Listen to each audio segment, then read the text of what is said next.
Ust-untsnik õpetab trikki. Hei, mina olen Richard ja täna ma näitan teile, kuidas markerit ära kaotada. 2, 3. Kuskil ta siin õhus. Sain kätte. Kui sa tahad teada, kuidas see trikk käib, loe ajakirja Hea laps. Lisaks, kui sa kombineerid selle triki minu 3 eelmise trikiga, mis ma olen õpetanud, siis sa saad juba päris korraliku rutiini. Las ma näitan. Nii, ma näitan nüüd teile, kuidas ühe markeri abil kaotada ära münti 3 peal. 1, 2, 3. No see oli nüüd muidugi nali.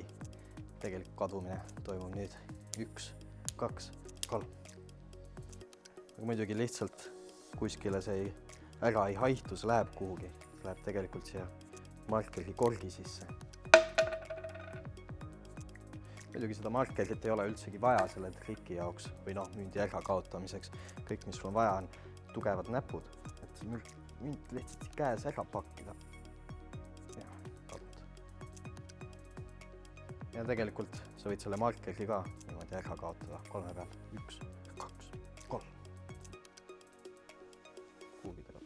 Leidsin. See marker on endiselt veel siin. Ja see münt on jällegi korgi sees. Lihtne, kui sa tead saladust.